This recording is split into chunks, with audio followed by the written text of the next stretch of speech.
Well, hello, everyone, and welcome to another episode of In With the Old. My name is Dr. Tim Howe, and I'm joined by my co-host, Dr. Brian Koning. We are in Season 3 of In With the Old of Episode 10 of our Counterpoint series.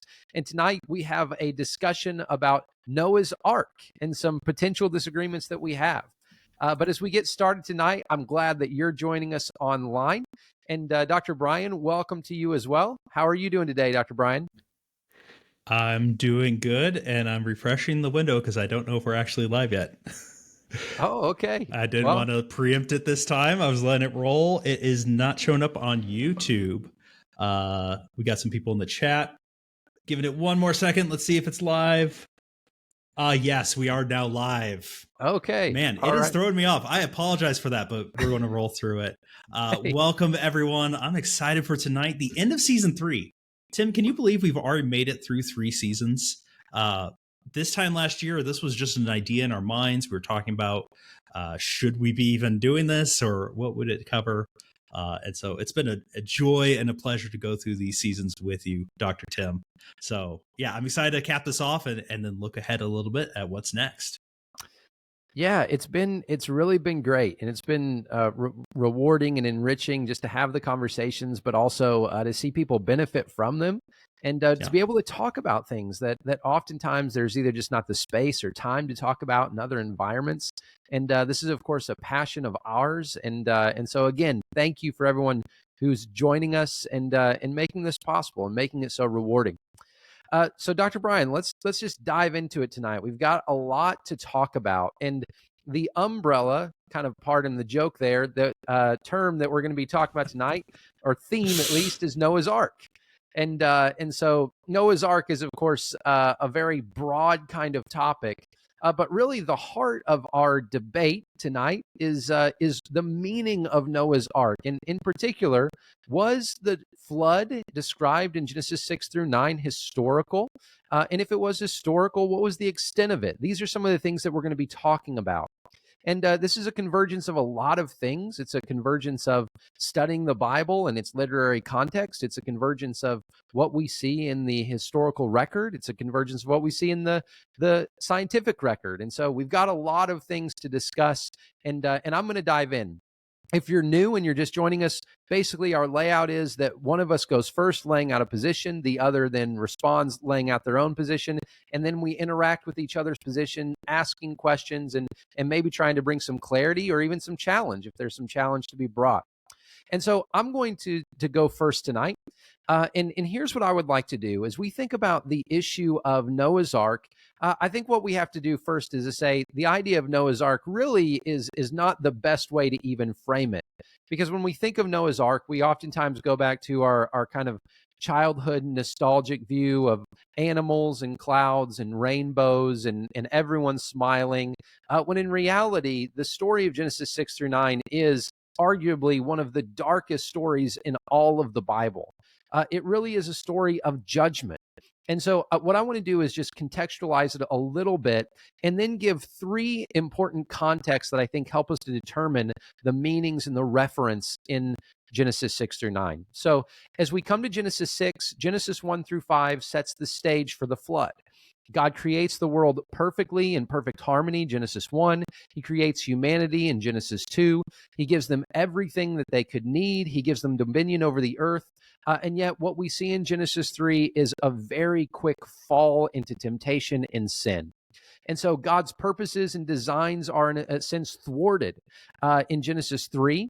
But of course, God is working to redeem immediately. And yet sin is kind of like a disease. It infects, it grows. So in Genesis 4, you have Adam and Eve's sin of eating a piece of fruit very quickly becoming a brother killing his brother. You have fratricide in Genesis 4, and then the sin just metastasizes. It continues until by the time you get to Genesis 6, the indictments, the statements about sin that we see in Genesis 6 are very broad, where God says of human wickedness that it was widespread. And then there's this very interesting phrase in Genesis 6, 5, and 6, and I'm going to read it. It says, when the Lord saw that human wickedness was widespread on the earth, and that every inclination of the human was nothing but evil all the time, the Lord regretted he had made man on the earth, and he was deeply grieved. And that phrase, deeply grieved, is literally he was grieved to his heart, or his heart was grieved. And that's a very vivid picture. And I think it helps us to situate the context, both in terms of how it's progressed from Genesis 1 to 5. But the first context I want us to consider is the theological context of the flood. In other words, why did it happen and what does it teach us about God? Now, to begin, we have to understand it teaches us something about the heart of God. God saw the wickedness of the world, and it says that his heart was grieved. Why? Because by the time we get to Genesis 6, all of the purposes of God, all of the designs of God are working in reverse. Rather than human beings living in harmony with one another, with God and with the world, everything is distorted. The relationship with God has fallen apart. The relationship between fellow man has fallen apart. The relationship with the created world has fallen apart. There's violence, there's bloodshed. And because of that, God's heart was grieved, and therefore he judges the world in the sin in the world by sending a flood. And so because, as we read in Genesis 6:5, the human heart was completely wicked, a total judgment was also necessary. I'm going to go ahead and read from Genesis 6:12 through 13, which reiterates this. And I'm reading tonight from the CSB. It says this: God saw how corrupt the earth was, for every creature had corrupted its way on the earth. Then God said to Noah, I've decided to put an end to every creature, for the earth is filled with wickedness because of them. Therefore, I'm going to destroy them along with the earth. So we see this ubiquity of wickedness. Wickedness is rampant. Wickedness is continually growing. And because of this, God looks at the world, he's grieved, and he says, the judgment must come. So when we think about how widespread wickedness was, that's a theological indication of the need for judgment, and I would argue the scope of judgment. Because wickedness was total, the judgment had to be total as well. And that's going to become important later. I'll talk about it more in a moment. So the first context is theological. The second context is literary. And this is something that Brian and I have talked about over and over again, because it's really a fundamental principle of biblical interpretation. Anytime we read a text, we have to ask the question, what kind of text am I reading? And as I've argued before, I think Genesis 1 through 11 is meant to be taken as historical narrative. And there are several reasons for that. I can't go through them all, and you can look at some prior episodes that we've talked about Genesis to see some more detail. But here's what I think is important. As we think about Genesis 1 through 11, and in particular Genesis 6 that we're discussing tonight, Genesis 6 through 9, you'll notice with me that in Genesis 6, verse 9, it says, these are the family records of Noah. Noah was a righteous man, blameless among his contemporaries. Noah walked with God. And that formula, these are the generations, is known as the Toledot formula. And importantly, when we think about the Toledot formula, that actually goes all the way through the book of Genesis, really from beginning to end. So you see it in Genesis 2:4, you see it in Genesis 5:1 through 3, you see it here in Genesis 6:9, and then you see it the rest of the way through Genesis, all the way through the narrative of the patriarchs. And here's why that's important.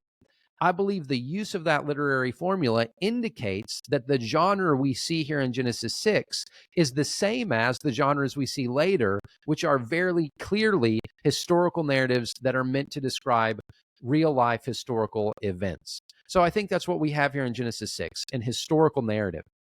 Also, when we think about Genesis 6, we see a list of generations, both before Genesis 6 and Genesis 5, as well as after Genesis 6 and Genesis 10 and Genesis 11. So those genealogies indicate that we're supposed to take these as real people in real history. And then also, as we look to the text itself, the description of the building of the ark, or the description of the days of rain, the description of the animals, these are descriptions that we really can't look at them and say, well, these are idiomatic or even symbolic. I argue, and I really believe, that these detailed descriptions show that the author wants us to take them serious in terms of actual descriptions of actual events. So I think as we're reading this, the genre is historical narrative. Now, here's where we're going to get to the heart of the argument, because what some people like to do is they look at the stories of Genesis and they say, okay, well, even if it's historical narrative, perhaps the flood that's described in these stories merely describes, say, a regional flood. And when we read phrases like all the earth was covered or all the mountains were covered, well, maybe that describes a very large regional event, but it doesn't describe a worldwide or a global flood. And here's where I disagree with that. And here's why. First, because of the reason I said, we have to balance the theological considerations with the literary considerations. And God clearly says that wickedness was widespread. And I don't think, given the statement about God's grief and about the wickedness of the human heart, that can somehow be limited to the sin of just a few people or even all of the groups of the ancient Near East. I think it's describing the condition of the human heart as a whole. All of the earth is covered. It's true that in certain cases, all of the earth might indicate a particular portion of the earth that the author has in view. And I think Dr. Brian's going to point out some of those here in a little while. But here's what I say to that. I think God doesn't just say he's going to destroy all the earth. He says, I'm going to destroy everything under heaven. He says, I'm going to destroy everything that has the breath of life in it. And even the idea that to prevent their total destruction throughout the earth. In other words, let's say that God was trying to simply put the animals on the ark to save them in a regional location. Well, that wouldn't make sense. It wouldn't be necessary if there were other animals on other parts of the earth that need to repopulate. Next, when we think about the scope of the flood, the descriptions in Genesis 6 through 9 describe 40 days of rain. They describe the watery depths of the earth bursting forth. In other words, even the physical descriptions that we see of rains and floods in the story itself seem to indicate that it's global. And then finally, as we look to the story itself, God says that everything on dry land was covered with water.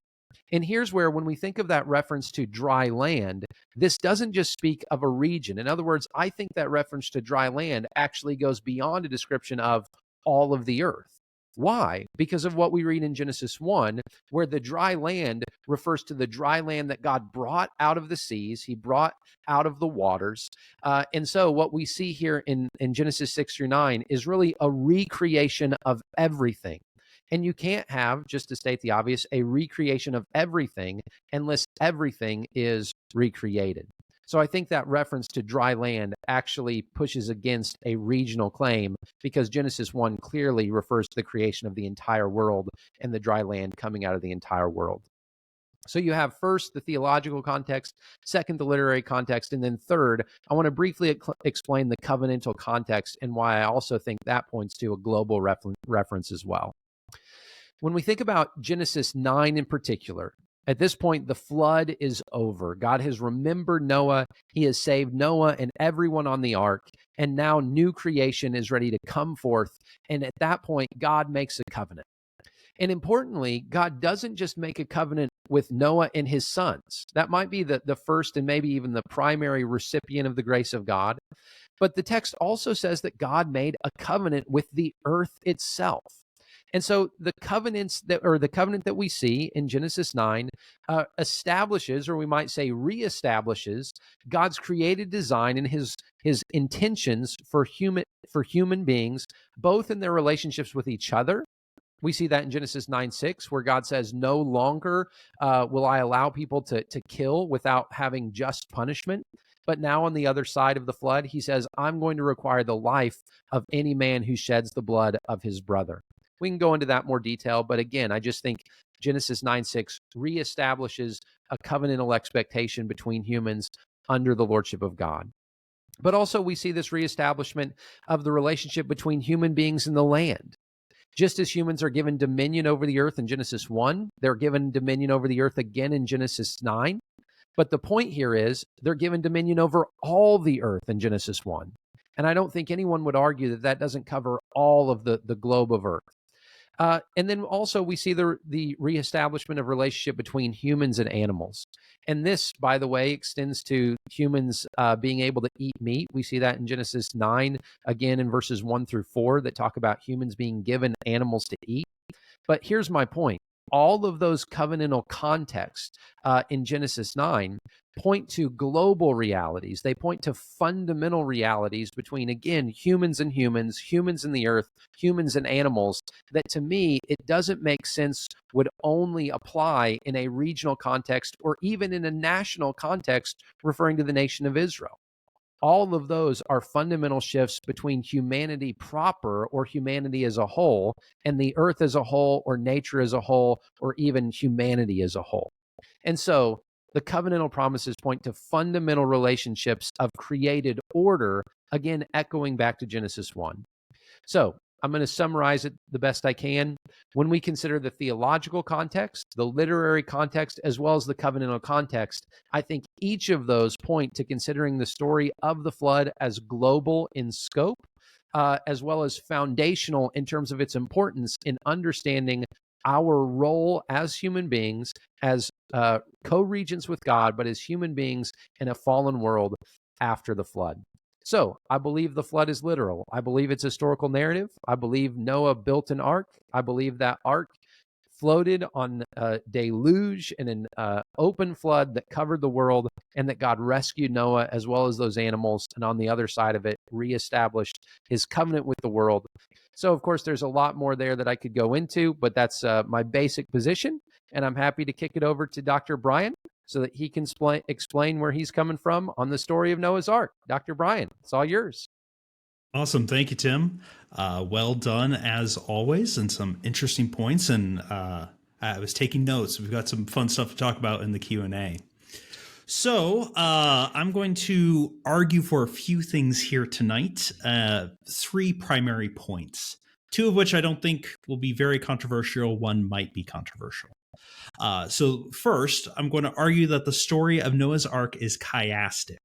That is, it's mirrored around a single verse and a single point, that God remembered Noah, Genesis 8:1. And that's going to be key for us to remember as we go through the story. It's this theological point that forms one of the primary elements of the story and drives our narrative forward. And so I don't disagree, as Tim summarized kind of some of the points and some of the covenant linkages going forward. I think he's quite right with all those. I just want to point that out as well. Second, I believe that this story is more than merely fictional. So I am not denying the historicity of the flood narrative or of Noah's Ark. I believe that this story corresponds to reality in the exact same manner as the rest of the stories in Genesis 1 through 11. And then third, and here's the maybe interesting one, I think that the flood may very well not be global in scope. And I don't deny Tim's argument, but I think we have a fundamental difference of understanding of what's happening here. So that's third, so you have to kind of wait for that. So let me just quickly go through point 1, spend a little bit more time in point 2, and then we'll settle down on point 3. So just briefly, the flood is a chiastic narrative. So a chiasm or a chiasmus, which takes its name from the Greek letter chi, which looks like an X to us. It's a literary device where you repeat elements of a story in reverse order. This allows you, as the teller of a story, to place emphasis either on the outside edges of the story, or in this case, the center of the story. So listeners, if you are following along with us live, you maybe actually want to pause here in a moment, because starting in Genesis 6:10, I would love for you to go see this for yourself. Starting in Genesis 6:10 and running through Genesis 9:19, you'll see that each major step of the story is mirrored on the other end. Right? We have Noah and his 3 sons at the beginning, Noah and his 3 sons at the end. You have a repeating of the same number of days of the water coming up, the water coming down, and so on and so forth. You can find these parallels all the way until you get to Genesis 8:1. And here in the middle of the flood, in the middle of a world being destroyed by God's wrath, it says, and God remembered Noah and all of the creatures. And that's a key point that highlights in that it is God's forbearance that is going to be operative here. It's not that humanity somehow curtailed God to relent of this disaster. God remembers people, remembers that he is faithful. He is going to push forward and not deal with sin in this way. So polystrophes or chiasms are somewhat common as an ancient literary technique, and this is simply because stories are told out loud, and it's easier to remember a story when you have a clear structure. Also, as a chiasm, because you're repeating elements, you really only have to remember half the story to get the whole story, and that's helpful. So I front this point simply because Tim and I might disagree on some points here, but I don't want us to lose the forest through the trees. Regardless of what I'm going to say in point 2 or point 3, this is something very key to me, that God remembers his covenant promises. He is faithful generation to generation, and that's essential to the biblical story. So that's point 1 out of the way. Moving to point 2, I do think the story corresponds to reality in much the same way as the surrounding chapters of Genesis do. That is, it's not purely myth. I don't think we can go to these stories and go, oh, this is just, fanciful. This is Aesop's fable. It's trying to tell us poetic truth, but not literal truth, or not truth in history. Now, how do I make an argument for this that would stand to reason? Well, I think there is good reason for us to argue for a historical flood as having occurred. And there's 2 different ways we could argue for this. First, we could say there's a plurality of flood narratives around the globe, and most especially in the ancient Near East. Just briefly, in Sumeria, we have Eridu Genesis. In the Akkadian story, we have Atrahasis. From Babylon, we have the Gilgamesh epic. All of these deal with a person or family or humanity being saved through a catastrophic flood that destroys the world. Beyond those, and these would be the direct peers of the Old Testament, we've got flood myths from, just to name a few, the Choctaw and Inuit of North America, the Inca and Mayans from South America and Mesoamerica, and India and China from Asia, to name but a few major cultures that have traditional flood narratives. The key point here is this is a diverse body of cultures that, according to modern anthropology, did not meet in antiquity. That means these are independent stories of a flood. Such a wide range of stories indicates that they are probably remembering something and remembering it within their own cultural context. But I would say that's strong evidence that there was some sort of historical flood that happened to humanity. Now, secondly, so that's kind of an argument from outside the Bible, but we can also look at the details. As Tim pointed out, there are a lot of details provided for us. And I think that maybe can point out that this story has some bearing in reality.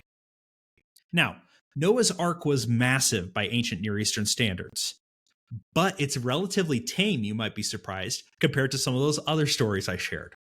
Now, estimates about what Noah's Ark would have looked like, what it would have weighed, etc., do vary depending on who you're talking to. But some estimates of the Ark would say it would have displaced 43,000 tons when it was in the water and have a cargo capacity of 15,000 tons. You might be like me. I'm not a mariner. I didn't grow up on the ocean. That means very little. So I went and said, okay, what's a good comparison? Well, for comparison, the planked boats that we know existed in the late 3rd millennia BC displaced 11 tons. Not 11,000 tons, 11 tons. The Bismarck from World War II, the German battleship, displaced 41,000 tons. Noah's Ark likely displaced more water than World War II battleships. It's a massive structure. It's a massive ship, correct? However, the Ark as depicted in Genesis is only 1/5 the size of the cube in the Epic of Gilgamesh. So Gilgamesh also talks about what he builds, and he builds a cube, and it's gigantic, and everyone's looked at and go, that's totally not seaworthy. Whereas Noah's Ark probably was seaworthy, right, as depicted in the book of Genesis. So I'd say both of these would go, all right, we have some basis in history and in reality. Now, having said that, unlike Tim, who takes Genesis 1-11 as historical narrative, I dislike that term and prefer the term usually proto-history, because Genesis 1-11 is not pure history as we understand it today. Remember that this text, and right, we're going to hold to Mosaic or someone around Moses' time possibly writing it, so that's 2nd millennia, 14th century, some depending on where you date things. The so-called first historian is Herodotus of Halicarnassus. He lived in the 5th century BC. We are long before his time. And even the very early Greek and Roman historians, and I use that with some air quotes, you'll frequently find that they will invent speeches and put them on the lips of historical figures. And these speeches they thought were consistent with the characters. They might have said this during that time, and they would use these speeches to highlight a point. Now, what does that tell us? Well, it tells us that when they were talking about history, they didn't have the same perspective as we do today. They weren't afraid to invent things, and they didn't think they were lying, but they thought they were highlighting truth as it was relevant for day-to-day living. So I wouldn't say that people before Herodotus had no interest in history. He's just the first one that kind of comes down to us with recordings of his work. But what I can say is that they seem to have different concepts and understandings of what history was and why it mattered. So what does that mean for Genesis? Well, I take it that Genesis 1 through 11 are stories about real history. That is, these events did occur. So I'm not saying that we have no evidence and these are all purely myth, as I have said. But I'm also well aware that all the stories, including that polystrophe, the nicely organized flood narrative, show signs of artistic craft, that these stories have been massaged and pushed into a shape that highlights the central point. We do not have, as I would say, plain or unadulterated accounts of history. They have been filtered for us. This is why I say that the flood is no more or less historical than any other event in this section of Genesis. And debates about interpreting the section are beyond our scope tonight, but I would put this in the exact same camp as creation, as the garden, as the Tower of Babel, etc. These are based in history. I am going to say there's probably some massaging of the actual historical event to serve the literary purpose of the text. Now, on to the big one. And full disclosure, this is partially a devil's advocate argument. So this is not a position I fully will endorse. I am considering it, and here's the big issue, listeners. This is a topic that you can go out and see debates on, and they are usually very bad faith debates, attacking people rather than ideas. And so I've not seen a good and positive rebuttal of this position that doesn't instantly begin committing some logical fallacies. So I'm really excited to hear kind of Tim push back on this, because I know he is an excellent debater. I know he has very solid understanding of this biblical text. We're kind of in his wheelhouse. And by the same token, he is a good debater, i.e. he's going to deal with the issues. So I just wanted to put that preamble out there a little bit, but I am going to try to defend this view to the best of my ability. So I am not sure if this is going to be my final conclusion, but I do think I can make a strong argument that the flood was regional rather than global. To quote the late Dr. Michael Heiser, we should care only about what the biblical text can sustain, not what tradition says. A lie often repeated does not become tradition, it is still a lie. So, what does the text tell us? Well, the key point under debate is the description of the flood, and it says a few things. In 6:13, God will destroy the earth through a flood. And then 7:19, we see that the waters were over all the mountains, even the tallest mountain, up to a depth of 15 cubits in 7:20. So naturally, you hear that and you go, oh, it's a global flood, right? It's all the earth. It's everything under heaven. It's over the tallest mountains. It's killing all land creatures and all the dry land. We'll come back to that, Tim, in the Q&A, because I think there's an issue there, actually. But this modern reading seems to make sense to us, but has two very critical problems to it. First, it assumes a modern understanding of what the earth actually is. The word we're going to be talking about is the Hebrew word eretz, which often means a point or region of land, and nothing more than that. If you were to go back in time somehow and show an ancient Israelite a satellite picture of the earth, do you recognize that they would have no idea what you are showing them? Their conception of what the earth was and what constitutes a flood of the entire earth is not the same as what you and I would assume as a global flood. Not necessarily. That is an assumption, and I don't think it's a good assumption. Similarly, what would the tallest mountain be to someone who's lived most of their life just in Egypt? Again, God is omniscient, and he knows, of course, what the correct answer would be, but he speaks through culture. That culture would only have a very limited understanding of what the tallest mountain would be. And so none of these things, I think, will necessitate us going beyond a regional flood. More on that in a moment. Secondly, a global flood interpretation is going to require numerous, by my count, at least 15 major miraculous events to have occurred that are omitted from the narrative for no apparent reason. I have no problem with miracles. I have no objection to them a priori. We're part of a faith tradition that believes someone came back from the dead. That's a lot harder miracle than any of the ones on the list. Could God have done them? Yes, but then why aren't any of them discussed? There seems to be no good reason for their omission, and they make it a harder to understand reading when there's a simpler option available. So I'm going to offer an alternative that would solve both of those problems. So hat tip a little bit to Michael Heiser here for some of these points. So first, contextually, none of those descriptions listed by Tim requires this to be a global flood. The combination of the word all plus noun in Hebrew, so all flesh, all the earth, things like that, does not necessarily speak of exhaustive totality. When the noun eretz is used, it appears to specifically limit that all to just all things in that region. So what do I mean? Well, it means in this flood narrative, if that's true, that is only talking about the land that Noah is in. All of that land is to be flooded. Now, why would I make this argument? Well, so far in Genesis, we've already seen this use of all land twice. In Genesis 2:11, the garden is being described, and we see that the Pishon, right, the river, flows around all the land of Havilah.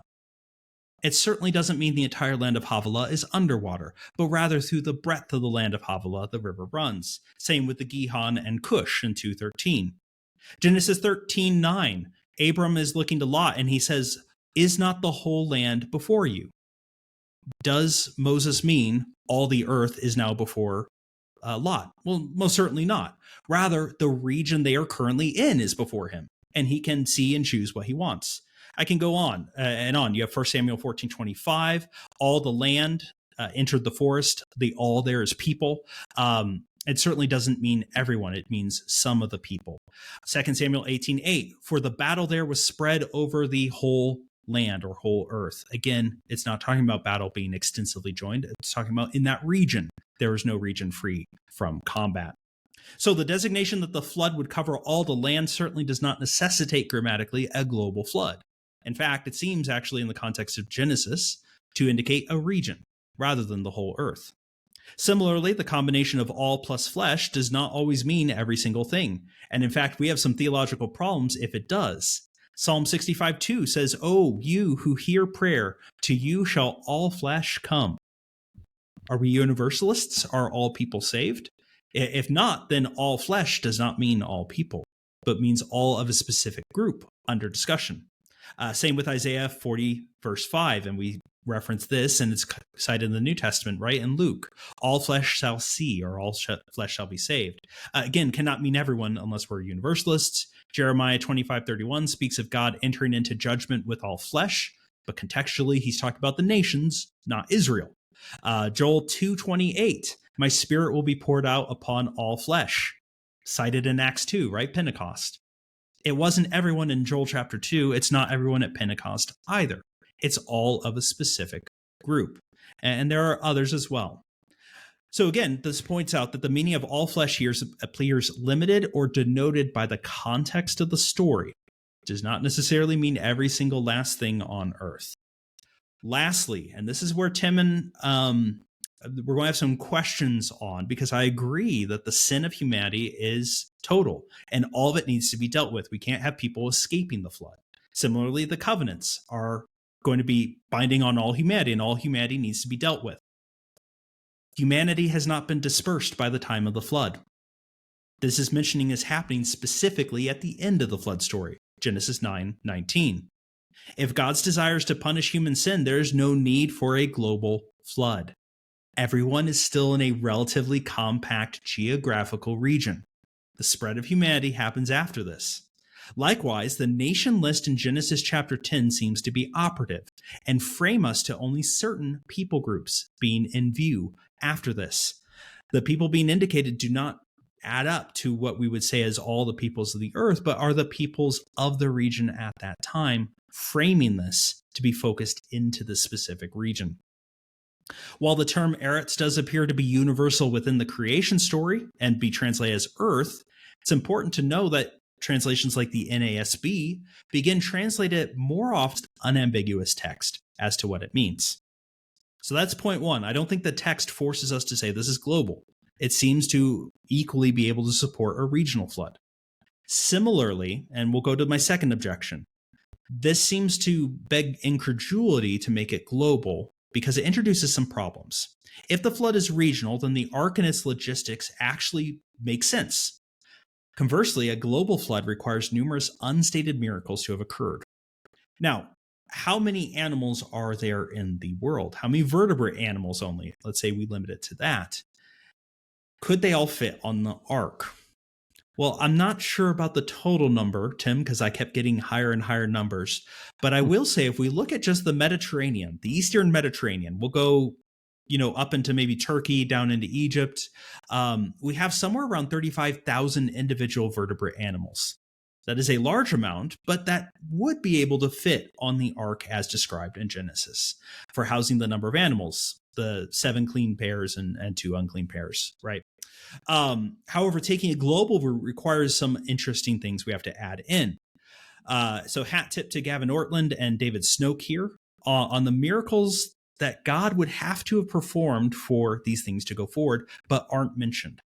First, the transportation of animals to the ark from far-reaching continents, America, Australia, Antarctica, etc.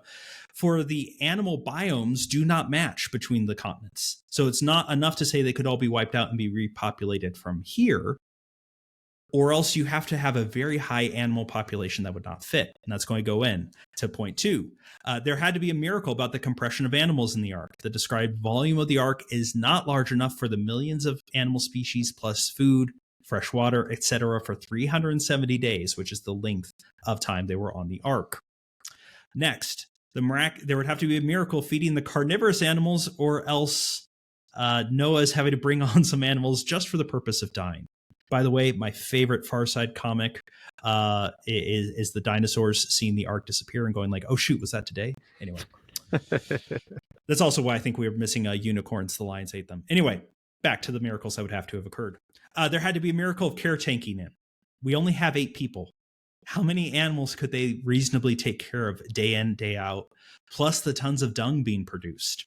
You'd have to have a miracle in the survival of the occupants due to the heat production of that many animals in that enclosed of a space. You would be killing people with the heat. You'd have to have the miracle of feeding animals on special diets, for example, koalas and any other animals that have very unique dietary restrictions. You'd have to have the creation of water out of nowhere and the destruction of that water afterwards. In local floods, water is being moved right from one place to another, but in a global flood, water is having to be created and then removed at the end of the day. Now, maybe you have that in a canopy theory, so I think we maybe have an answer to, but still want to put that in there. You'd have to have a miracle of non-sinking continents. The weight of that much water should cause massive shifts in the Earth's structure and sink the continents, right? But we do not have that there. You have to have the miracle of trees and plants surviving under the water and coming back at the end of 370 days. You have to have freshwater fish surviving in saltwater, again, for almost a year. You have to have the survival of amphibious and tidal pool creatures. Or you have to have aquariums on the ark for these creatures to survive. They cannot survive fully in the water. They'd have to have some special accommodations. And then there's the bugs. What do we do with bugs? Are they all surviving off the ship, or are they somehow on the ark as well? Do we have terrariums? Do we have termite hills? Do we have ant colonies, et cetera, et cetera? So again, could God have done all these things? Well, absolutely. No problem there. But a big thing is I want to claim for the Bible what the Bible claims for itself. It never seems to indicate that any of these things are happening. And none of them have to happen if the flood is only regional. All of humanity, i.e. all of the sin, can be dealt with. The biomes and biodiversity of the rest of the world do not have to be materially altered by this flood event. So, took me a bit longer to get through my points, Tim, but those are my kind of 3 key points. I think the central element of the story is that God remembers his covenant promises. I think this story does relate to a real historical event. I think we have very good reasons to argue for that. And third, I think it is quite likely, or at least quite possible, that the story is only talking about a regional flood. So here I stand, I guess. I could do no further. Tim, let's bring you back on in. We already have some good questions. We do. Starting to come in, but we will go back and forth to begin. Tim, since you just heard me talk, I'll give my voice a break. What are some of the things you want to push back on that view before I ask some questions of yours? Yeah, sure. Well, I want to begin with a point of agreement. I agree with you in your analysis of the chiasm of the story. I actually think that helps us in terms of understanding why people look at duplicates in the story.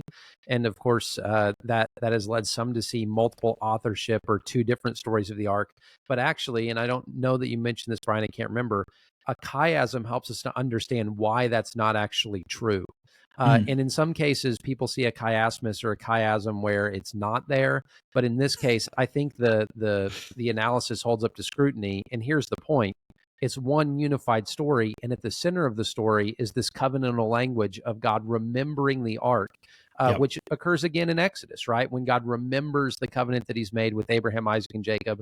I can hear you saying, Tim, I thought there wasn't a covenant to remember. But in any case, uh, I think that that's there, and I want to point out that note of disagreement or note of agreement first. Um, when we think about this, I want to grant a point to Brian in terms of saying, yes, it's true that in many cases you have the Hebrew word all plus a noun that doesn't necessarily mean something in totality. So all the earth doesn't always mean the globe, or all the heavens doesn't always mean everything under heaven. It's a little bit like this, Brian. I thought of an English example where we might say, I was outside all day long, but that doesn't mean we're talking about literally outside 24 hours. It's just a way that we use the phrase. Um, but as I look at this, I don't think that I'm fully convinced by that analysis just from a grammatical perspective. And here's why. I think the examples that you gave, and there were a lot, I think as we look at them individually, we see that it's more than just all plus a noun. So all the land of Havilah is something you mentioned. So there's Hmm. another modifier on the end of all the land that does restrict it to a particular region, all the land of Havilah.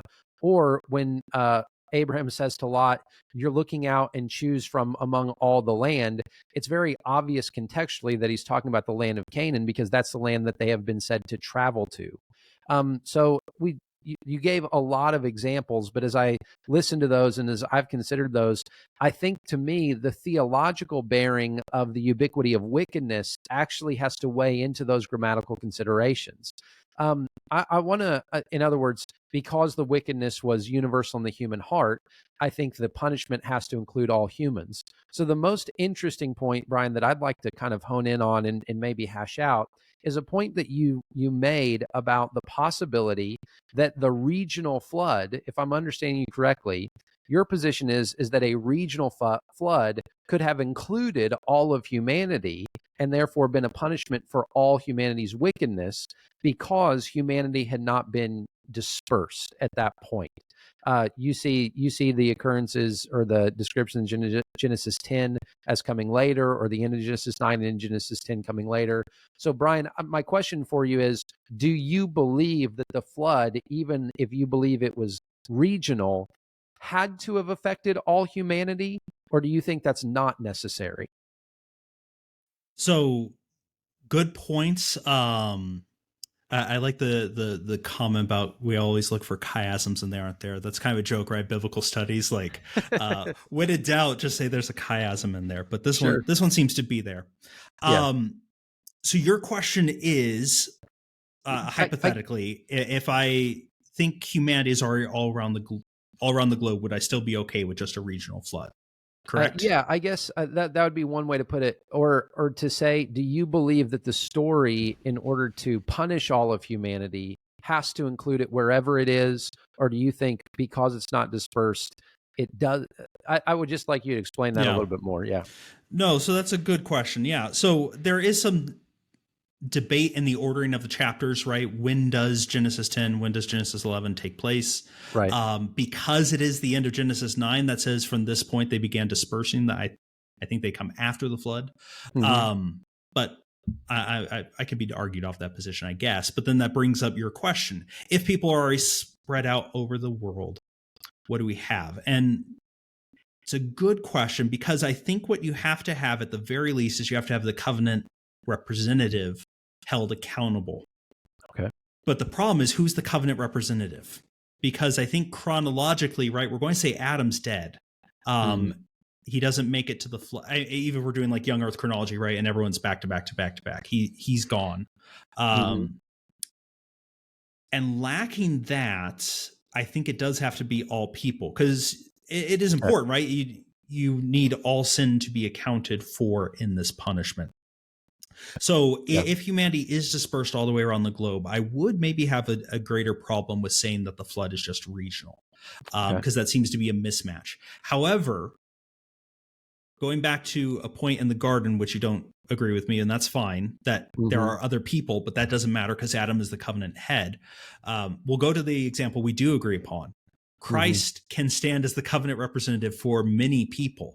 And so if we can find a head, that person can either be rewarded or punished. And I think justice is going to be served because people are represented by that individual. So I'm saying there's a potential way out. I don't see that as a valid option, but that would be a potential way to argue for it.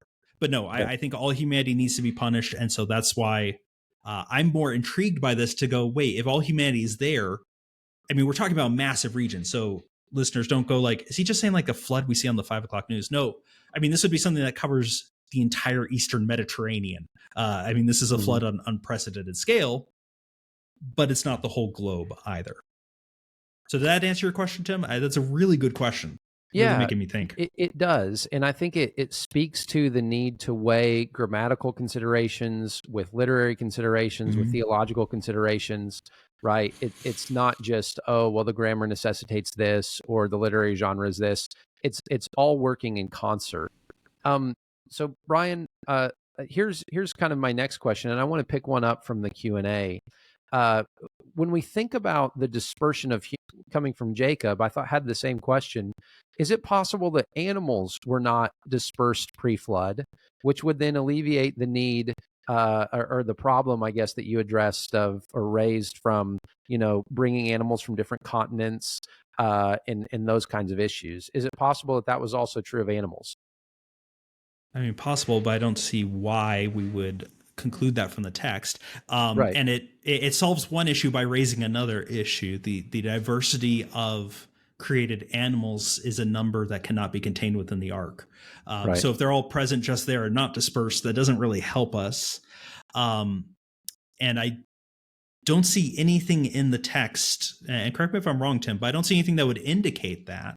Adam and Eve are working and keeping the garden. The animals are brought to Adam to be named. But again, we have no time frame of between Genesis 2 and Genesis 3. I think plenty of time has taken place. And let me, if I can, Tim, piggyback off that to go somewhere here. So, Jacob, to answer your question, I don't see any reason why we would think the animals would just be confined to one region. I would assume they would be spread out across the globe. But Tim, one of your key points is that this story harkens back to Genesis 1. And that is the context. Yes. We have a creation redivius, to go all Latin on you, right? Well, creation 2.0, which I completely agree. All the hallmarks are there. If you go into the covenant, right? Tim, you are very well aware. You have all of the Genesis 1 language re-brought up with Noah. It's very important. It's either making the first covenant or reestablishing a covenant with creation, whichever. But it's definitely connected, right? Even if you don't see a covenant in Genesis 1, clearly connected. Here's a question for you, though. How convinced are you that Genesis 1 in the creation story is global in scope as opposed to being focused in on a specific region? Now, obviously, in the beginning, God created the heavens and the earths. He's talking expansively, right? I think you and I both agree. Creation ec nihilo. We have the creation of all things there. However, we quickly telescope in, and by Genesis 2 are very telescoped in to one specific region, one specific land, the land of Eden. And my question is, the story of the Bible is always selective, redemptive history, right? It is focused on a single narrative. I don't think Genesis from the beginning through to the end is focused on the entire globe, because it's unimportant. It's focused on the specific line. You said we know that Abram is talking about specific land to Lot because of the context. I would argue the same thing is operative in the flood narrative. We've only been focused on one region. And why would we expect we've all of a sudden gone global human sin, but if all human sin is still contained in that region, why would we need to? So what would you think of that from like maybe Genesis 2 onward, especially? We're only focused on one region. We don't have the globe or the earth in our modern sense in mind. Yeah. Well, there was an interesting little catch in the question there at the end, because the reference to dry land can't refer to Genesis 2. It has to refer to Genesis 1. And because the dry land is mentioned in Genesis 1, and I think the language in Genesis words. 1 is too global to be denied. So, for instance, you have the separation of the firmament above from the firmament below, the waters from the waters, the dry land from the sea, and even the creation of the sun, moon, and stars. So the sun, moon, and stars don't only refer to a region. The water doesn't only refer to a region, and the echoes seem to be to Genesis 1. So I would just say I don't read Genesis 1 as regional. I do think it's intended to be global. And even from Genesis 2 and 3, yes, it is true, especially when you think of the garden. The garden does seem to be a specific geographical location, even as we've talked about before, the possibility that it's a temple. But I think to me, the echoes go back to Genesis 1. The reference to dry land is a creation reference, and the references in Genesis 1 to me are pretty clearly global in scope, which is, again, why I think Genesis 9 most naturally is global in scope as well. Well, but to push back on that, so Genesis 1 clearly starts at a cosmic level and then comes down. But then that's the question. Wait, this flood isn't cosmic, it's global. But the story starts cosmic, then goes global, and then keeps telescoping in. So we certainly have elements that are far beyond just one region and are talking about whole world issues. But my point is it keeps telescoping in. Right. Likewise, you mentioned the dry land, and that is actually slightly problematic because they are not the same word. So although our modern translations will translate both as dry land, you have in Genesis 1, Yabasha, but here in Genesis, was it 6 where it's mentioned? You have Harava.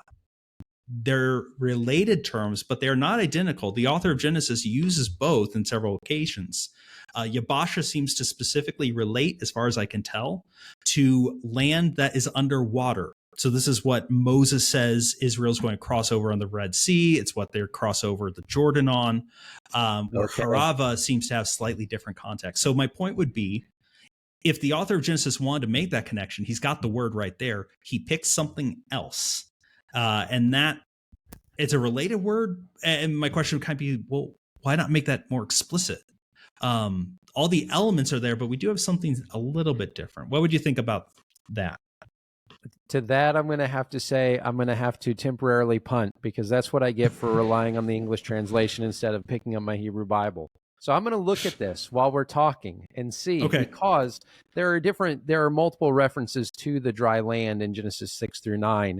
And so, like, for instance, in 7:22, it says everything on dry land died. So I'm going to double check, and I'm going to check the work on that and see, are the references the same? Because that would be an interesting point. But even so, I think as I read the importance of Genesis 6 through 9, I agree with what you said earlier, that it is a recreation episode. And so even the breaking forth of the deep, or the context of, in one sense, the chaos of pre-creation being unleashed again, but Noah and his family being preserved above it. I think those things are operative. So I'm not putting all of the weight on a single phrase, even if every instance is different. I think it's a larger contextual issue. Yeah. Yeah, and that's fair. Both of these terms, listeners, are somewhat rare. I think Yabasha occurs like 14 times and Harava only occurs 8 times. So these aren't like words that are common and everywhere. But it is interesting. And so that's part of the reason why I'm asking. The connection to creation seems evident, but the universality of the narrative to this point is not, to me, as evident unless we pre-assume it to be there.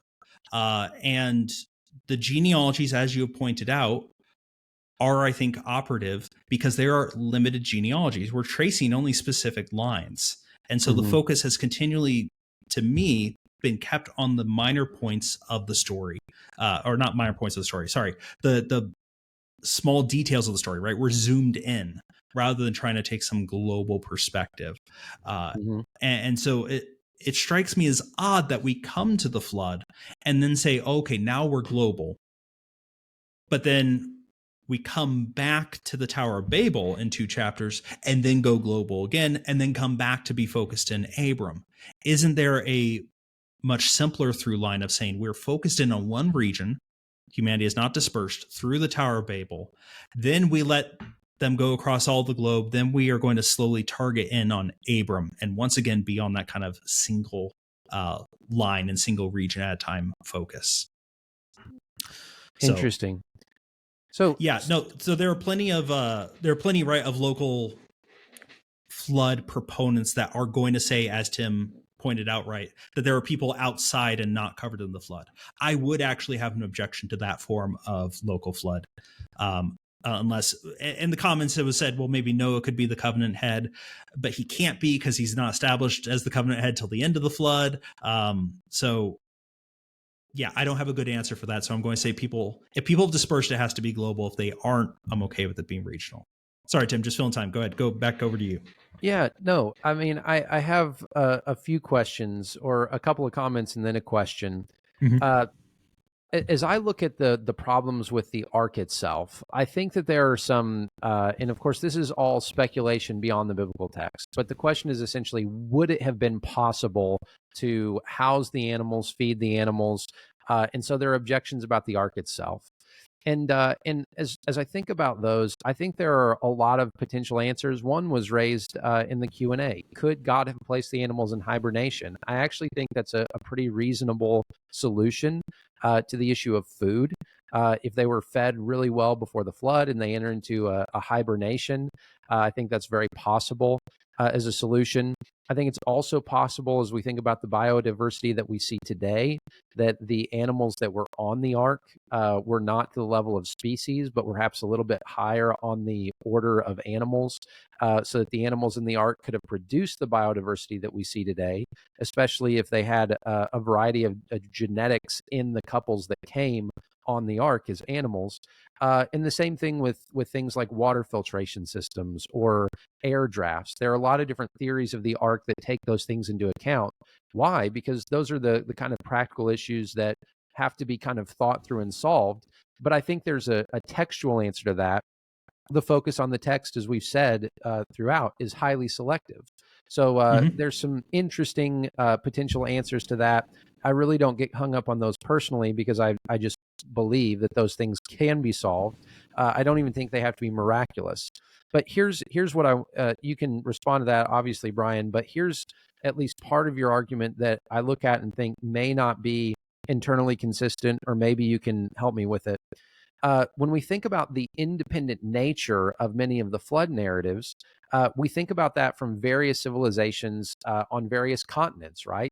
You have American Indians, you have Incas, you have the Chinese, you have you have a lot of different flood stories from really almost every ancient civilization that we have on record. And so perhaps you would argue that came from the common descent that humans then dispersed across the world. But here's my question: if that's regional, and if it only refers to a regional flood, then how do you have the spreading of that story across continents, unless you have some kind of theory that either human beings were able to go across continents in boats or ships or land bridges or whatever? But here's where I see the internal inconsistency, Brian. I hope this makes sense. If those independent stories traveled across continents, can we not look at that and say, well, how does that interact with the problem of animals across continents? Because to me, in some ways, those things are related.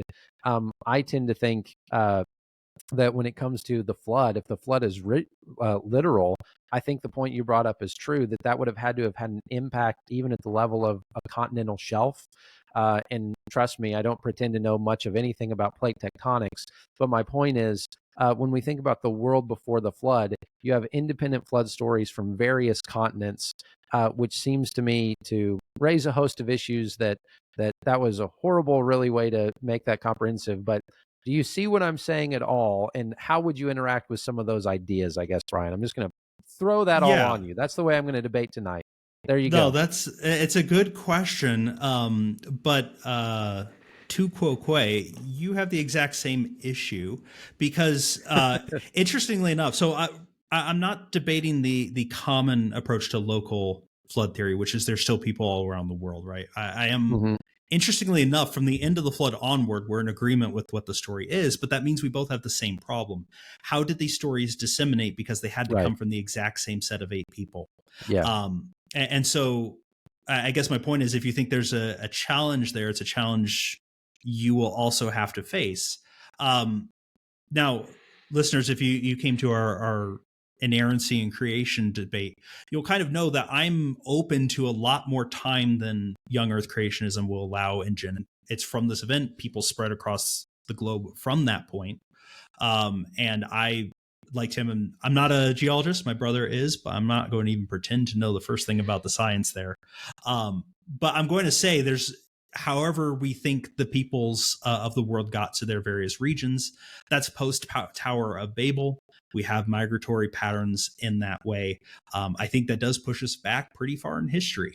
The Younger Dryas, I think, is supposed to be about 26,000 years ago, and that was a major flood that supposedly reoriented a lot of things. I'm not saying it's Noah's flood. I'm just saying there's something interesting maybe if we go back that far. But the point being is, if this is a global flood, you have the same problem, because I don't think the stories developed independently. So Tim, in my view, I said, according to current anthropological models, but I don't hold to those. I do think we all come from these 8 people. And so the stories traveled as they dispersed. Now, you might ask, well, then why are all the stories localized to their region? Because we like stories to be about us. The Samaritans, when they split from Israel, rewrote the Pentateuch to have all the locations move up north where they lived. This is common human reactions, I would say. We always contextualize stories in our own local context. So I'm sorry if that's a non-answer, but I guess my point would just be, I'll answer probably the exact same way you do with how humanity spread across the globe. Yeah. Yeah. And I guess my point in bringing it up is these are difficult things to answer and difficult questions, even as it's kind of obvious that there needs to be an answer. Basically, Brian, you argued that the ubiquity of flood stories speaks to one common event. That the fact that there are so many independent flood stories seems to indicate that there was some kind of flood that produced them. But it's very hard to retrace those steps. It's really basically impossible, which, of course, requires a step of faith. And Brian, this is interesting. I had someone reach out to me a few weeks ago and asked me if I was familiar with the Epic of Gilgamesh. And as we discussed that, and I said, well, yeah, the Epic of Gilgamesh is well known. There are a lot of flood stories. We were conversing about it. But he was a little bit taken aback because he had read some materials and some scholarly literature that said that the biblical story was somehow drafted or taken from the Epic of Gilgamesh and was very much influenced by it. And as we conversed, here's what I said. I said, it's really hard to determine the direction of reference. In his point was to say, well, the Epic of Gilgamesh or these other stories seem to be older than the Bible. And to that I said, well, it may be older than the written composition of the Bible, but that doesn't mean the origin of the story itself is actually older. Why? Because these stories existed in oral form well before that. It's very difficult to determine influence one way or the other. And that's true not just in determining the trajectory of biblical texts or literary texts, but it's also true in determining the direction and the trajectory of stories like floods in ancient cultures as well. And so, in other words, there are a lot of minefields here, whether it's did the Epic of Gilgamesh influence the Bible or the other way around. There's a lot of things that we just can't know, and there's a lot of pitfalls that we need to avoid. So on that point, slightly off topic, so we can do this quickly, but would you have any objection to the Bible being after the Epic of Gilgamesh? Because I wouldn't necessarily, because I read Genesis as a corrective to the stories now being told by these ancient cultures, that God is coming into that and saying, look, you have this assumption of how the world came to be, and we need to fix it because you need to know who I am. Mm-hmm. That seems to make sense. But as you said, like it's a minefield. That's only an impression. I can't prove that, and I'm not going to hang a lot of weight on it. But it also doesn't bother me if that's true. Quick reaction. What would you say to that? Yeah, to that I would say one of the big differences we see between the biblical account of the flood and other accounts is this concern for historical legitimacy. And by that I mean, as you mentioned, the flood, the ark rather, in the flood story is seaworthy, as opposed to the Epic of Gilgamesh, which clearly isn't, which seems to show Yeah, that it's a that has cube. You can right. go So look it up. It's hilarious. yeah, so the Epic of Gilgamesh has an obvious mythical element to it that I think is missing in the Genesis story. In fact, and this is where I put a lot of weight on the Toledot formula in Genesis 9, but especially the Toledot formula in Genesis 5. Why? Because it says this is the scroll of the generations of Adam. And so I don't know that there's any better way that the biblical author could be trying to clue us into the fact that it's not only polemical in terms of pushing back against the ideologies of the time, but it was as historical as it could have been in terms of trying to document something that happened, even though I would totally grant that it was ultimately compiled or written later. But I think the textual indications are that it's supposed to be taken seriously in a way that these other texts really, in many ways, are not intended to be taken seriously. In other words, this is how I'll say it. The Epic of Gilgamesh, I don't think the author was writing that trying to actually say this is the historical boat that was made, because that would be farcical. But I think he was pointing back to an event that really happened and writing it in what I would call a mythopoetic way, but a way that the Bible does not treat the same subject. The Bible treats it as, to me, an historical event by the way that it describes it. Okay. All right. Yeah. Very well put. The basic challenge I want to put out there is that a global flood is, of course, possible, but we begin having to posit miracles, and you're right to point out that not all of the objections to the ark would require miraculous intervention. You bring up hibernation, that's still miraculous, but then solves, numerous other issues. Here is, I don't know, my challenge. Why would we, when we have a alternate reading of the text that seems to do justice to greater or lesser extent, depending on how you want to see the connection to the creation, to the text, to its meaning, why do we have a presupposition that the more miraculous reading is the preferable one? Because to my mind, unless the Bible has made the claim that this is God acting in history in a miraculous way, apart from the judgment, because these would also have to be miracles curtailing the judgment. But that's not how the story is framed. The story is framed as an act of judgment. Why would we assume that the proliferation of miraculous events required is the preferable reading, when the Bible's never brings the story up, never highlights those, never says, look how good God is? Because, let me give you one more reason why I think this is an important challenge. Because of the ancient Near Eastern parallels. In those stories, you have humanity escaping the wrath of gods, either through their own ingenuity or through the gods betraying one another, because it's polytheism, baby. It's never a dull moment. But that's the point. If God saves Noah, and he most clearly does, but if he saves him through a global flood, and we have all these other events about how he's preserving life, why are we not highlighting that? Why are we not shouting and screaming that from the roof? Because that would play into one of the central elements of the story, that this God is fundamentally different, that he cares about his creation. He remembered Noah and the animals, and he's gone to extraordinary lengths. So the omission of calling those things out makes me go, I don't see a good reason to assume that they would be present then, if I have any other viable alternative reading. Does that make sense? So I'm going to just going to throw that out there. How would you respond to that? I think I understand what you're meaning. And to that, I would say a couple things. I'm not willing to concede the point that you have two alternative readings that are both equally convincing. So therefore, why wouldn't you choose the simpler one?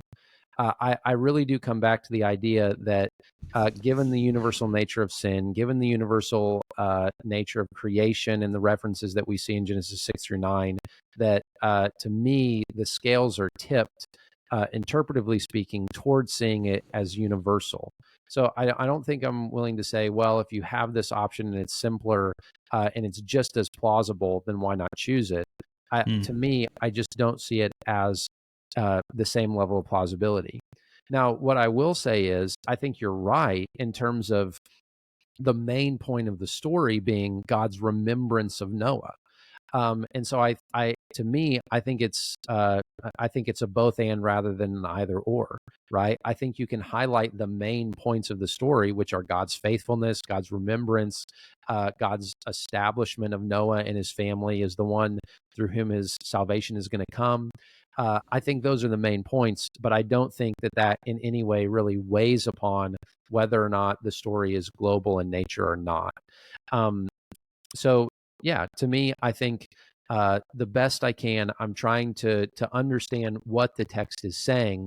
But I come back even to the covenantal context, right? And Brian, I will say, I think your point is well made. That perhaps if we said, well, if it does include all humanity, then maybe the focus really isn't on the earth itself. It's really on God judging humanity and that judgment being complete. Perhaps that's that's the kind of hybrid model that I would say is most plausible. But at the same time, even the descriptions of the actual nature of reigning for 40 days, the floodgates of the deep bursting open, all of those combined with the other elements we've talked about, that just really does tip the scales to me to say, I just think that really is what the text is saying, at which point that's the direction I want to go. Okay. I mean, I think that's what the text is saying as well. But yeah. So, I mean, I'll just say one last time, then we'll take a few more questions from chat. I come back to the question of what is the earth, even beyond just the land, but what is the earth to an ancient Near Eastern person? Yeah. And we are still not at a globe. And so even if I were to grant that, Genesis 1, we are talking about this more expansive sense than just the region in which Noah is in, it still seems to have to import modern sensibilities to get us all the way to the globe as a definitive reading, rather than just a possible reading. It's interesting. Point. There's a lot to consider here, but go ahead, Tim. No, fair point. And this is where, as we consider these things, I come back to something that is unfortunately, I think, underestimated in a lot of people's minds, and it's the basic fact that we should not claim that something's convincing if it's not. In other words, intellectual honesty compels us to say, well, if I read the text this way and I'm convinced by it, then I need to say that out loud. If the arguments aren't convincing, then they're not convincing. And also, along with that, the openness to say, well, if there are arguments that are presented before me that really do have, more weight to them, then I'm open to being convinced by better arguments. And so I appreciate your honesty, Brian, in saying, well, as I read this, as I compare the phraseology, as I think about both the theological categories, the literary categories, as well as just how the story continues, I appreciate your honesty in saying, hey, I'm not sure that I'm convinced that this is absolutely necessary, even though you would say, of course, it's possible that God did it. If he created all things out of nothing, a global flood really is relatively small. But I will just throw this out there. I've been familiar with arguments about all the earth not necessarily being global in scope. But what struck me is the phrase every creature under heaven. And so do you happen to know off the top of your head, you quoted Dr. Heiser with this, does he address that issue as well, Brian? I know you mentioned it, but does he mention that? He does, and I omitted that. So listeners, if you go Google for Dr. Michael Heiser, local region theory, and by the way, Dr. Heiser, I don't think believes in a local flood either. He's pointing out, though, what the text supports. And memory tells me that he did have a section on under heaven does not mean across the globe. It again is contextual to the story at hand, but I don't have those Bible verses in front of me, so my mistake on omitting that. And that'd be a good thing to search out. And that's what I've noticed in his work. For the many disagreements I would likely have with Dr. Heiser, his treatment of the language and especially the grammar is almost always compelling. Top notch, yeah. He's very good. So, Dr. Brian, do we want to look at chat maybe before we wrap up here? See if there's anything we want to go after there, and then maybe come to some final comments. Why don't you look at chat as I make one last point, because it occurred to me I did not say it.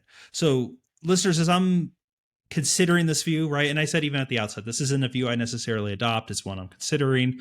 I really appreciate some of the pushback, because I think Tim has given some very strong objections that I had not heard before, and so that's very helpful. I'm going to go away and keep thinking about this. One thing I want to highlight out there is that we should not be seeking to accommodate our interpretation to modern assumptions, or I should say current assumptions of how things have to work. It's a maxim I've always taken quite seriously, that if you wed yourself to the philosophy or ideas of the day, you'll be a widow in the next generation. So if you are driven to this type of interpretation because you go, I have to accommodate X, Y, or Z, I'm going to say that that's probably not a good basis for interpretation of the text. Figure out first what the text says, and then figure out how do I work with this in our current understanding, knowing that our fallibility means I may be understanding the text wrong, I may be understanding science wrong, I may be understanding my culture wrong, et cetera, et cetera. My argument, as I've tried to present it tonight, has not sought to deal with geological evidence, fossil evidence, anything like that, because those aren't my fields, and I would have no idea if the point I'm making is good or not. And yet I see a lot of debates go to that point. Stick with the text. Let's deal with what is in there, what's not in there, and try to figure out what the best reading is. So I just kind of want to leave it with that. That's not the impetus behind me driving for this view. That's not the impetus behind many people driving for this view. So let's try to stick with what's in the text. So Tim, we've had a fairly active chat tonight. Any questions we should address before we move to kind of some wrap up? Yeah. So Jacob brought up a question, basically saying maybe Noah was covenant head and punished through the loss of humanity and civilization. And that opens a huge can of worms as we think about what it means to be a covenant head and how that would relate.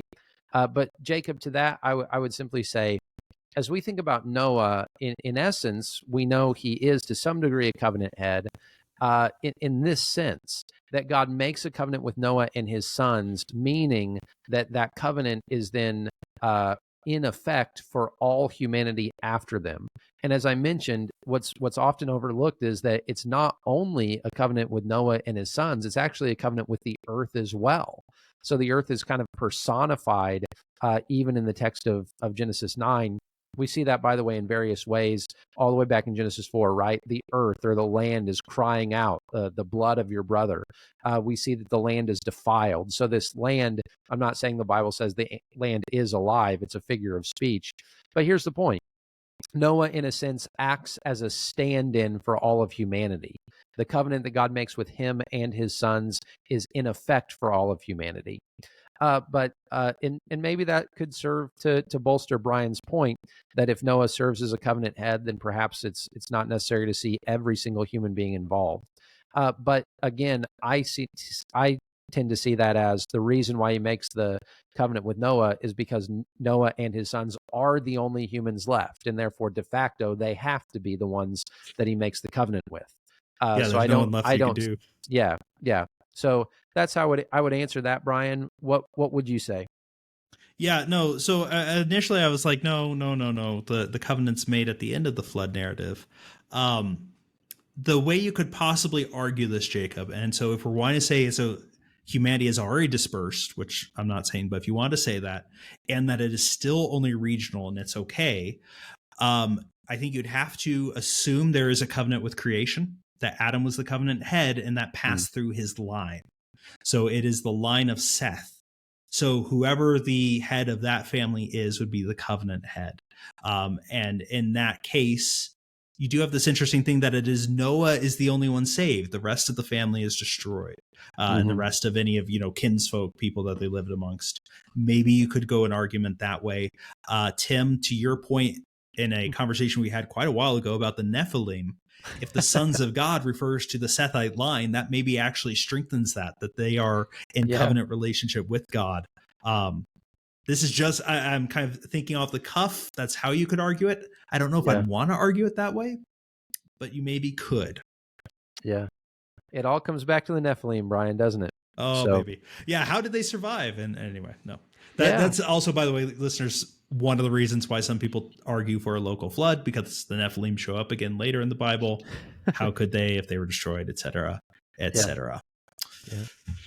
Well, Brian, any final thoughts before we sign off tonight and in our Counterpoint series? Any final thoughts? Yeah, well, this has been a fantastic end, and we've gone kind of long, so thank you for sticking with us, listeners. But this is what I have loved about the series, Tim, is being able to have good faith and safe debates about the text. Listeners, one of my hopes is that you would find that in your own life, those people, your pastor, your Bible study leader, whomever it is, but people with whom you can have honest conversations. I think sometimes in the church, we can be so concerned with appearance that we're afraid to ask what we really want to know. And it's always been my assumption, and Tim, I think it's your assumption, that, God's big enough to handle tough questions. All truth belongs to God at the end of the day, so pursuing truth is never a bad thing. And so I've loved to really hammer out some of these points over these last 10 Counterpoint episodes. And Tim, both you and I went into this and we're like, we're not keeping score. It's not that type of debate, because we're seeking truth rather than seeking to win. But I've kind of reflected back on the series, and listeners, maybe as encouragement to you, that none of us are ever finished. We're always in process. We're always learning. I go back and, on the basis of things Tim have said, when we talked about the historicity of Jonah and Job, I think Tim actually brought up some good points. And I'm leaning in that episode. I was kind of like, I don't know if Job is historical. I'm a little bit more on board that, this is maybe a story of a historical figure. There's artistry in it, of course, but I think we have some good elements that would point out that, no, this seems to be a story of a real person in real space and time. And one of the big changes I've come away with is the naming of Eve. I'm still very puzzled, and I think there's something going on with the fact that the naming of her when Adam talks, it's different than every other naming convention to that point. That seems significant, but I am much less sure that the naming of her post-fall is a negative. In fact, I'm pretty much pulled off that point. I still don't know what 2 is doing. 2 is really weird.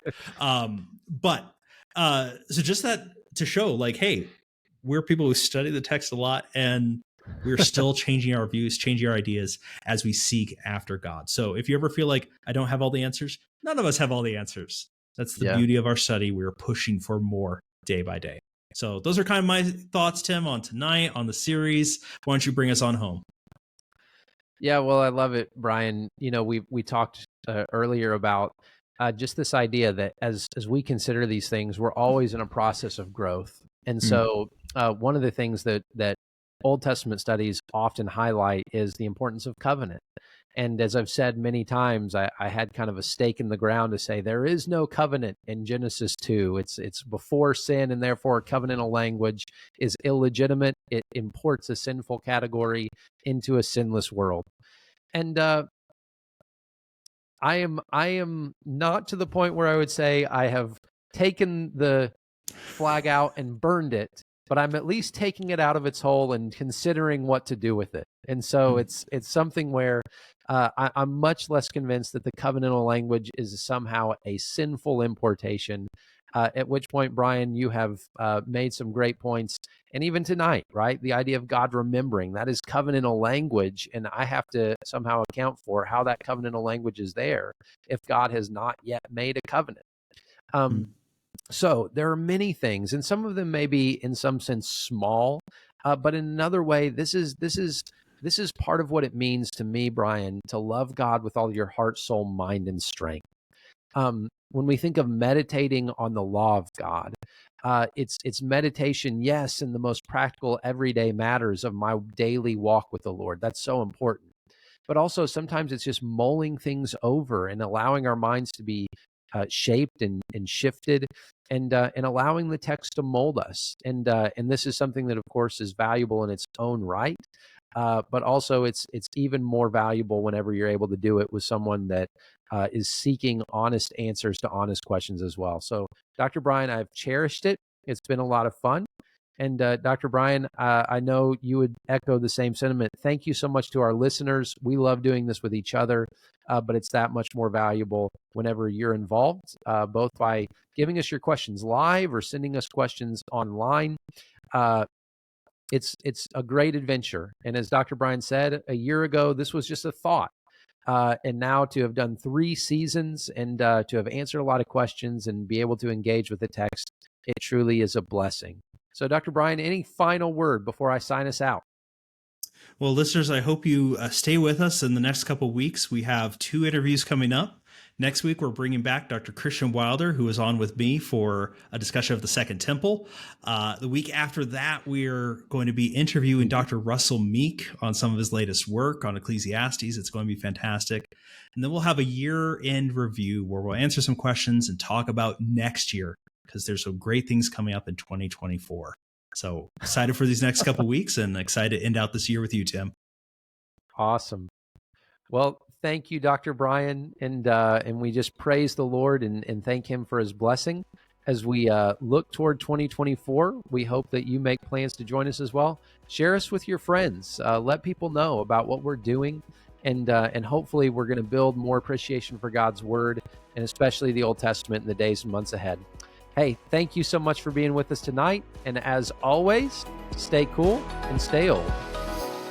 See you, everyone.